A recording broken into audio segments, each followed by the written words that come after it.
Voilà, bonjour les amis, bonjour, bienvenue à Ho Chi Minh ce matin, bienvenue au café du livre, donc pour une vidéo somme toute très importante puisque c'est la vidéo du seuil de rentabilité. Euh, voilà, c'est important et du dépassement rapide. À savoir que c'est vrai que quand moi je fais mon livre, j'avais un peu l'obsession de me dire bah, il faut que je couvre mes dépenses parce que si je les couvre pas, si je perds de l'argent, pour moi c'était dramatique. Voilà, et maintenant je fais 6000 livres, mais au départ la question c'était d'en faire 300, voilà, mais un peu moins d'ailleurs. C'était d'arriver à la rentabilité. Voilà, donc on va aborder cette question avec sous trois points, parce que c'est vraiment le cas. D'abord, le seuil de rentabilité, c'est combien de livres. Donc on va rentrer dans le détail du calcul des livres. Ensuite, après, euh, après, ce qu'on fait, donc seconde question. Après, une fois qu'on l'atteint, moi j'ai une suggestion à vous faire. Et troisième question, comment on l'atteint rapidement, c'est de rentabilité. À savoir que moi je l'atteins en 1 ou 2 mois. Mais je pense que voilà, je l'ai fait, on va en parler à la bonne période et auprès du réseau, je l'ai bien fait. Donc on va parler un peu de tout ça. Écoutez, merci pour votre écoute et à tout de suite. À tout de suite. Voilà, juste pour m'excuser pour le bruit qu'il y a aux alentours, hein. C'est vrai que là ça fait 1 heure que j'attends et j'arrive pas à avoir de moment calme. C'est comme ça au Chine parfois. Mais on fait comme la vidéo et merci beaucoup pour votre écoute. Vraiment, merci, hein.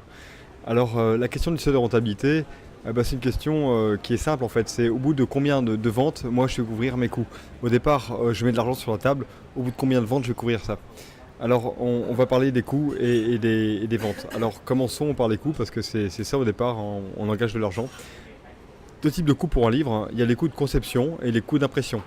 Les coûts de conception, c'est le fait d'aller voir un correcteur qui va corriger toutes les fautes, super important. Un maquettiste qui va mettre en page de manière pro, ça c'est capital aussi. Et un graphiste qui va faire une belle couverture. Moi je n'avais pas ce temps-là. Une belle couverture, il va proposer aussi, bah, vous l'avez vu, hein, un slogan de maison d'édition, un slogan d'édition en dessous, donc 1000 regards. Euh, il va faire un cahier photo, ça va être vraiment le top du top. Mais ça, c'est des boulots de pro. Voilà, donc ça, c'est les coûts de conception du livre. Et là, vous avez chez vous le PDF imprimeur entre les mains que vous envoyez à l'imprimeur. Donc coût de conception 2100 euros. Vous envoyez ça en impression. Donc pour l'exemple de cette vidéo, on va partir sur une impression de 1000 livres. Voilà, c'est pour l'exemple, hein. Donc 1000 livres imprimés, ça coûte 3300 euros. Moi, de mémoire, quand j'ai imprimé ma première impression, c'était 300 livres. Parce que bah, j'y connaissais rien, j'avais un peu peur.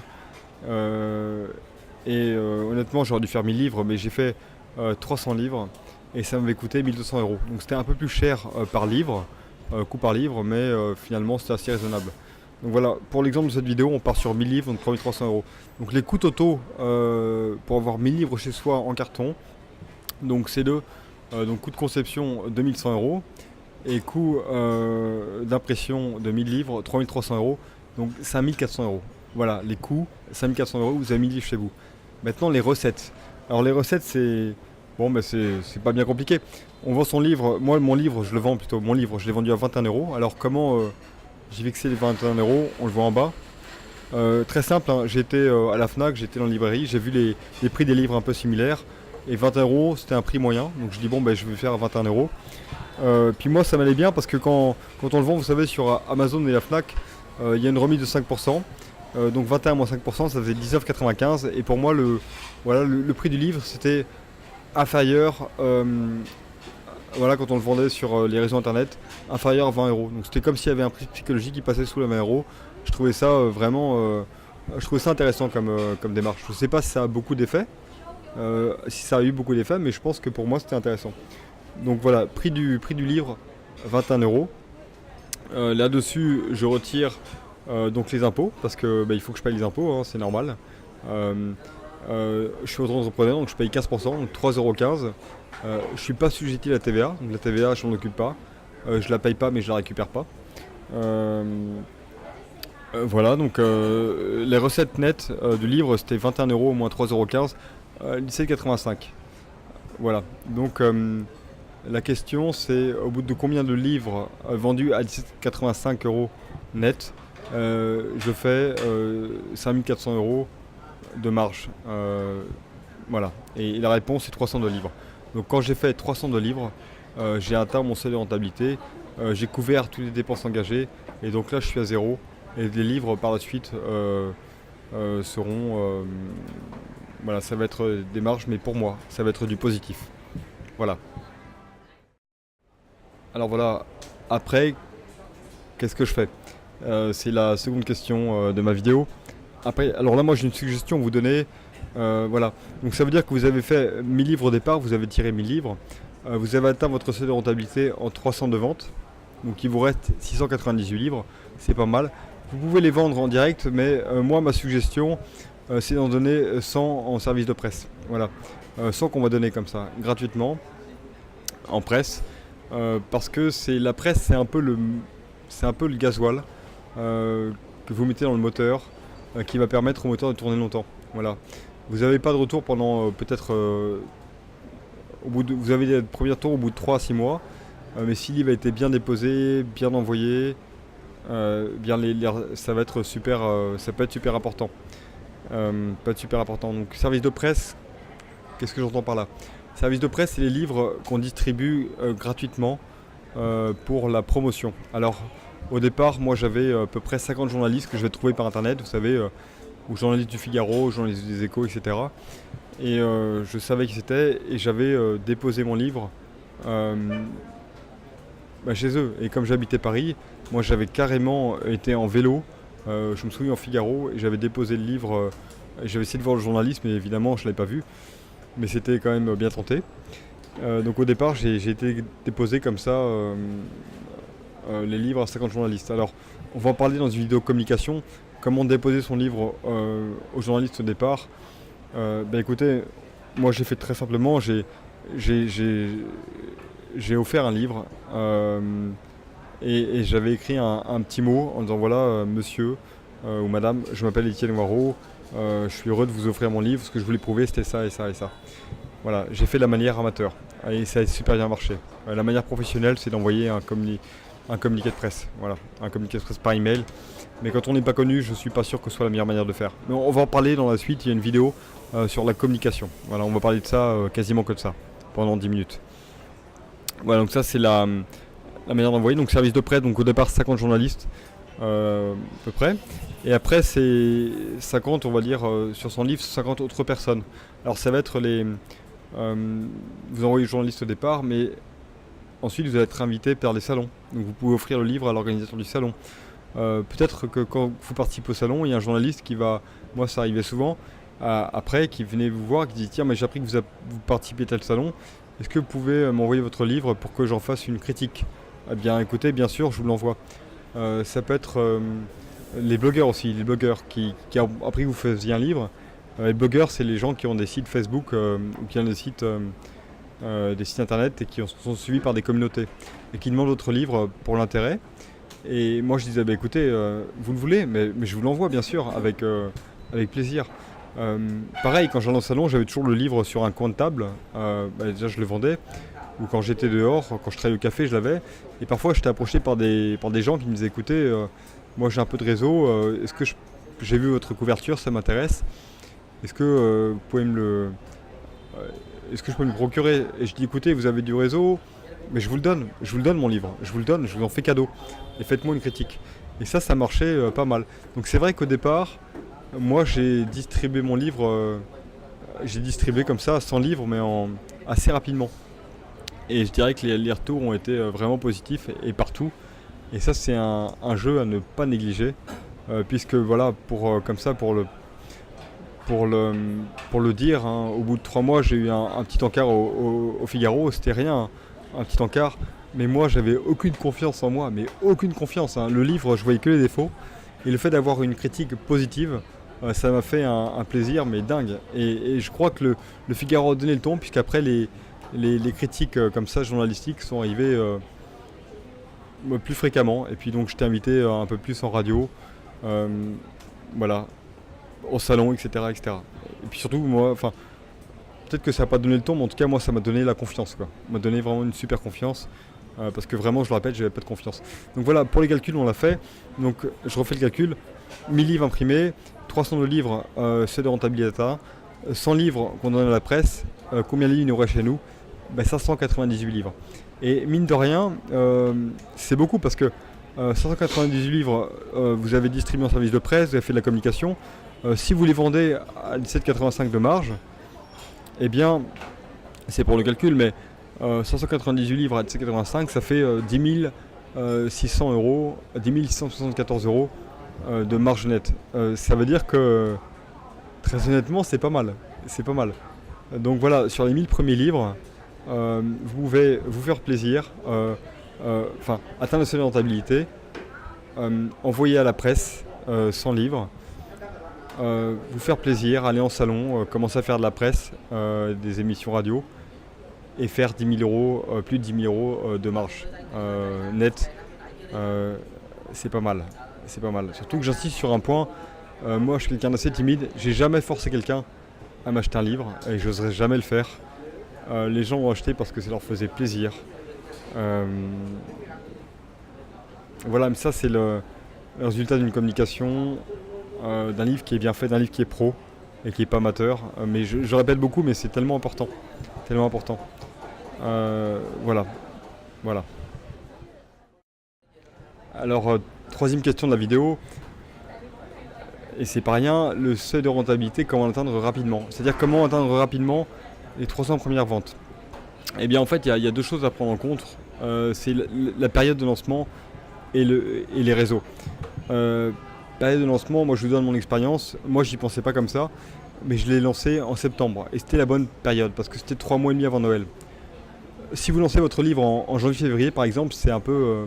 c'est dommage. Parce que les gens à Noël ont dépensé l'argent pour acheter des livres, ils ont offert des livres. Donc les gens ont aussi des livres à lire. Et donc vous passez derrière ces livres-là. Si par contre vous lancez 3 mois avant Noël, là vous êtes le livre du copain ou le livre de la famille qu'il faut acheter parce que ça fait plaisir. Et puis ça va être le cadeau de Noël idéal pour... ah tiens, mais je connais cet auteur-là, et puis il a fait son livre d'auto-édition, il est super beau, j'ai été étonné, j'offre ça pour toute ma famille. Alors voilà, la période de lancement pour moi c'est sûr, quand on n'est pas connu, une période excellente c'est septembre, octobre, voilà. Si vous misez là-dessus, le seuil de rentabilité va être plus facile à atteindre rapidement. Ensuite, le réseau, les réseaux au départ c'est de la vente directe, hein. Le seuil de rentabilité c'est de la vente directe. Voilà, donc il n'y a que les impôts comme coût. Et les impôts c'est très raisonnable, 15% du chiffre d'affaires, je trouve ça, on m'a dit que c'était un peu cher, moi je trouve ça très raisonnable, très bien. Donc le réseau, il y a deux réseaux, au départ c'est la famille et les amis. Alors la famille ça se décompose encore en deux parties, la famille proche et la famille lointaine. Alors famille proche ça va être votre mère au départ, votre mère c'est clairement, pour moi c'est la meilleure communicante, hein. Elle va parler à toutes ses copines, hein, et c'est vrai que ça va parler beaucoup. Et du coup les copines vont acheter pour leur famille à Noël et ça parle comme ça, hein, c'est vraiment pas mal. Et du coup les copines, ça peut aller loin, après ça dépend. Mais moi ma mère est une vraie communicante, hein, elle parle beaucoup. C'est une italienne d'ailleurs, donc vous voyez, hein, italienne. Et donc ça c'était incroyable, la meilleure des communicantes. Je pense que quand elle va regarder cette vidéo, ça va la faire sourire. Ensuite, vous avez donc votre père qui est fier. Alors moi, j'avais donné le conseil au départ de ne pas en parler du livre. J'en avais parlé qu'à ma mère, et mon père ne savait pas que je faisais un livre. Donc quand il a appris ça, il était surpris. Et du coup, il l'a lu, il a fait « Dis donc, il est vachement beau ton livre, tu l'as fait tout seul. Mais c'est de l'auto-édition. Comment t'as fait ça ?» Et c'est vrai qu'il était vraiment étonné. Voilà, le livre est comme ça, vraiment étonné, et puis pour lui c'était une surprise, hein. Et donc il s'est dit voilà, du coup il l'a offert à ses amis. Donc les hommes c'est des voyageurs, les hommes ils aiment bien ça, donc il offrait le livre volontiers à ses amis. Voilà, donc c'était aussi pas mal. L'effet surprise. Ensuite la grand-mère et le grand-père c'est pareil, hein. Le grand-père c'est pareil, tous les hommes sont des voyageurs, donc les amis ils les offrent aussi à des amis, à leurs amis, et puis la grand-mère pour ses copines, et puis les copines vont... les femmes achètent plus pour leur famille à Noël, donc les femmes vont acheter pour... les amis de ma grand-mère achetaient pour leur famille. Il y avait ensuite donc les cousins, le réseau des cousins et tout ça. Je sens que moi honnêtement j'en parlais pas beaucoup, mais c'est vrai qu'au départ ça m'a surpris l'intérêt comme ça des proches. De famille proche, ça passe en famille éloignée. Vous avez sûrement une famille et peut-être qu'elle est plus grande que ce que vous pensez. Et du coup, on fait connaissance des cousins qu'on ne connaît pas, des cousins qu'on ne connaît pas. Et c'est vrai que ça, c'est super intéressant. Et de voir la famille parfois qui est très éloignée, qui est dans d'autres pays.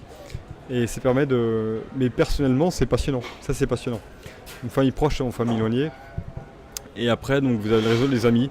Et les amis, c'est pareil. Moi, je ne le vendais pas, mon livre. Hein. Honnêtement, j'étais très timide. Hein. Mais là, vous avez des amis qui arrivent et qui disent mais c'est fou. Et vous découvrez des amis qui rêveraient d'écrire un livre. Et qui vous disent mais toi, tu l'as fait. Et puis il est beau. Ah, j'ai envie de t'encourager. Ben, je vais l'offrir comme ça avant Noël à toute ma famille. Donc là, la période joue encore. Voilà, et puis je t'achète 10 livres. Et ça, c'est arrivé assez... Pas souvent, mais c'est arrivé quand même quelques fois. Voilà, sachant que j'étais timide. Et puis après, il y a une communication qui se met en place comme ça. Donc vous ajoutez à ça les premières émissions radio, les premiers salons littéraires, salons de voyage. Et vous voyez que le seuil de rentabilité, finalement, ça va très très très vite. Donc 300 de ventes, honnêtement, très rapide. Moi, avant Noël, j'avais vendu, alors je n'ai pas les chiffres en tête, mais j'avais vendu entre 700 et 1000 livres, puisque j'avais réimprimé 3 fois. Et première impression à 300, seconde impression 300, troisième impression 500, et puis après je passais à 1000. Hein. Après j'allais directement sur les 1000. Donc voilà, au départ ça part très vite. Voilà. Voilà, donc je vais faire une petite conclusion rapide et là je vais vous donner redonner 3 conseils. 3 conseils et peut-être une autre suggestion d'ailleurs quand j'y pense. Premier conseil, lancer avant Noël. Hein. Ça c'est pour moi, enfin c'est ce que je me dis pour moi, mais c'est super important. L'occasion de faire un cadeau capital. Second conseil, ne pas trop en parler avant, j'en ai parlé. Deux choses qui découlent de ça. D'abord, vous ne vous mettez pas la pression sur le fait de terminer le livre, parce que si vous avez en parlé avant, les gens vont l'attendre, et là vous n'avez pas de pression, vous n'en avez pas parlé, donc vous prenez le temps qu'il vous faudra. Ça c'est super important. Et puis, comme vous n'avez pas parlé du livre, quand il va sortir, il y aura une surprise. Et la surprise, ça c'est génial de jouer là-dessus.